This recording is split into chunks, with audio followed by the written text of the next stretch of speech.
Hi guys, it's story time with Grandma. Tonight we're going to read The Littlest Dragon.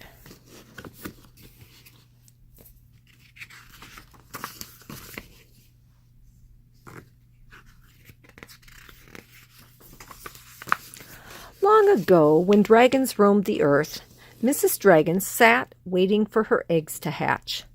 She smiled as the first egg went crack. She smiled as the second egg went crack.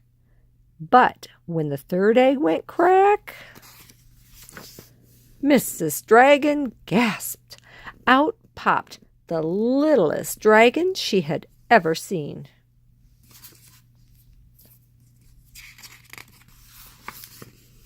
"Mama," said the littlest dragon. "Aren't you sweet?" Mrs. Dragon said.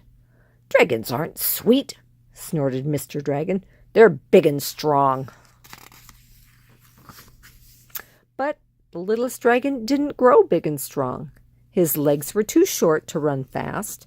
He was last in the flying races because his wings were too small. Even worse, he could not breathe fire, however hard he tried. "Who ever heard of a dragon who can't breathe fire?" laughed the other dragons. Each day, the littlest dragon grew more sad and lonely. "I'm such a crummy dragon," he sobbed.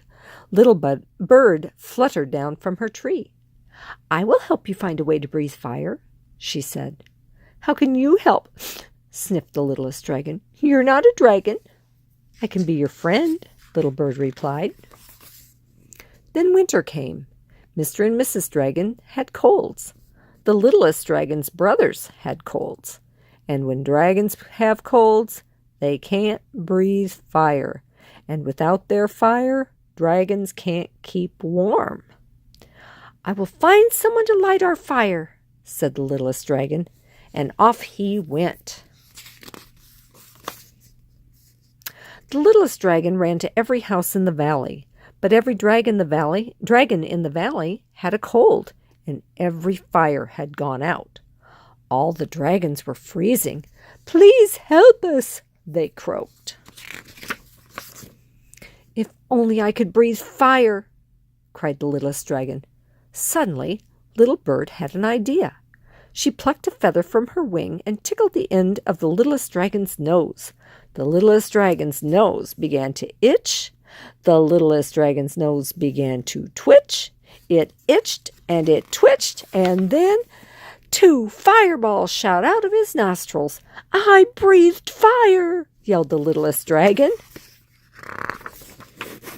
Soon, every dragon in the valley had a fire to keep them warm. "You're a hero," Mr. Dragon said proudly.